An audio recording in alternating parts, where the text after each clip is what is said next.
omaly zao zany dia nampidirina amponjavonjina kely Comore zany le olona anankitelo izay voaloloha amin'io zavatra io a. Ny ministeran'ny fitsarana manokana rehefa nitranga zany le ny fisamborana ireny ny ampitson'iny ihany tsy niandry zahay dia avy hatrany dia nandefa zany a demande d'extradition. Misy ny convention, misy ny accord bilatéral izay misy iarahan'i Madagasikara sy Comore ary izay avy hatrany no tonga dia nampiasaina zany. Raha mahakasika ny eto Madagasikara dia efa nanao fanokafana fanadihadiana ihany koa zany ny pôle anticorruption mahakasika ny raha io a. Efa tonga any amin'ny Bianco moa zany ny antota taratasy maro isan-karazany mahakasika an'izany. Inona ny zavatra tokony atao mazava ho azy a, tsy maintsy jerena hoe avaiza-marina no nialany zany volamena tratra any Comore izany a, iza ny tompony andraikitra amin'izany, na tompony andraikitra ara-panjakana raha nisy zany, na tompony andraikitra ankoatra ny tompony andraikitra ara-panjakana. Sokatra zany ny fanaovana fanadihadiana mahakasika ny incendie criminel. Efa natao fanadihadiana moa olona efatra amin'izao fotoana izao dia ny mpiambina izay taloha io tranga io sy ny mpiambina nandritra an'io tranga io. Ny fampanoavana ao amin'ny fitsarana ambaratonga voalohany eo Toamasina moa zany no miandraikitra an'izany miaraka amin'ny gendarmerie nationale. Efa nandefa zany zay amin'izao fotoana izao amin'ny fiara-miasa araka ilay voalazako teo amin'ny gendarmerie nationale. Tompony andraikitra manokana hanao police technique et scientifique hijery marina miaraka amin'ny JIRAMA sy miaraka amin'ny ministèren'ny énergie mazava ho azy hoe inona ny zavatra tena nitranga tamin'io fotoana io. Tsy misy olona aiahina anatin'izany zavatra maro samihafa izany fa mbola audition na témoin efatra zany no vita mahakasika an'izay a. Ny fanadihadiana zany amin'izao dia efa tonga hatrany amin'ny olona rehetra izay tokony hoenona, nanomboka tamin'ny olona nahandro ny sakafo ny olona izay andeha. Amin'izao zany dia tonga hatrany amin'ny tompony andraikitry ny PMF efa vita fanadihadiana. Tonga hatrany amin'ny tompony andraikitra any amin'ny commune, any Antanambe, any Mananara efa vita daholo ny fanadihadiana ary hatrany amin'ny gendarme izay niverina fa tokony nandray andraikitra mahakasika an'izany efa natao daholo ny fanadihadiana. Efa tadiavina satria heverina fa mety ho velona ny tompon'iny sambo iny heverina ihany koa fa izy no anisany tao anatin'ny sambo tamin'izany fotoana izany efa nikarohana, efa hita ny trano fonenany fa midy tanteraka moa tsisy olona mihitsy fa tsy ao izy efa nikarohana hatrany Mananara, Maroantsetra. Amin'izao fotoana izao dia any Antala tonga hatranytsika amin'ny fikarohana. Hatreto zany mbola tsy nisy aloha ny olona nampidirina amponjavonjimaika satria mbola tsy niverina aty amin'ny fampanoavana aty amin'ny Fenelivesa ny dossier fa mbola any amin'ny gendarmerie nationale zany dia mbola mandeha zany ny enquête. Izahay mbola tavela taty Antananarivo tamin'ny fotoana iny kanefa kosa naniraka avy hatrany ny procureur de la République ny Toamasina nandeha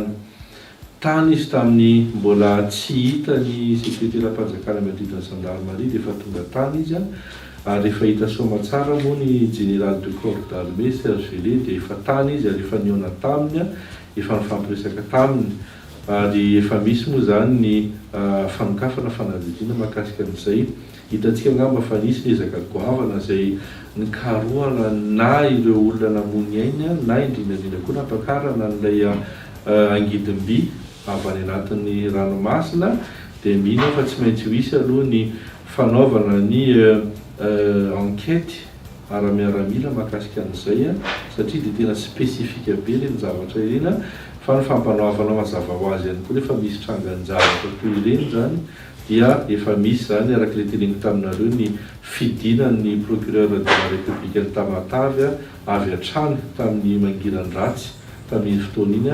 alefa niona avy hatrany izy moa tamin'ny andriamatoa sek tamin'izany fotoana zany fa ho ampahafantarina antsika moa le zavatra nisy amin'ny fotoana zay mamety azy.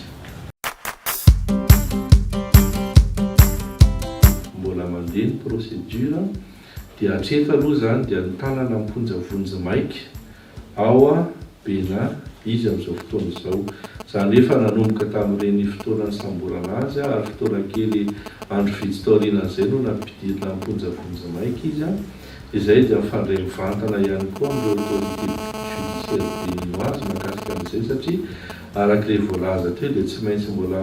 procédure lava be ny fanaovana an'izany resaka extradition zany taratasy avy taty amin'ny fitondram-panjakana malagasy taratasy avy taty amin'ny ministera amin'ny fitsarana no nafahan'ny autorité béninoise ny sambotra sy ny tazona ny andriamatoa Raoul.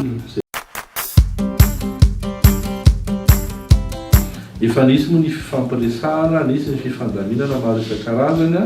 dia hitantsika ihany koa fa ny procureur de la république ny Tamatave tamin'izao fotoana zany dia efa nanao valan-dresaka mahakasika ny zavatra io dia mihina efa mandeha ny fanadihadiana maro isan-karazany. Zavatra ohatran'ireny sarotra dia sarotra satria tsy maintsy identifienao aloha zany resaka expertise balistique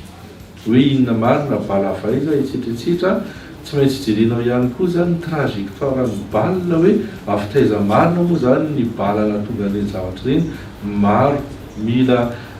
enquête technique et scientifique zany zavatra zany dikan'izay zany misy complexité fa tsy tonga dia hoe fantatra eo ny ohatra ny olona hoe namelaka te amaina na nanome totohondry.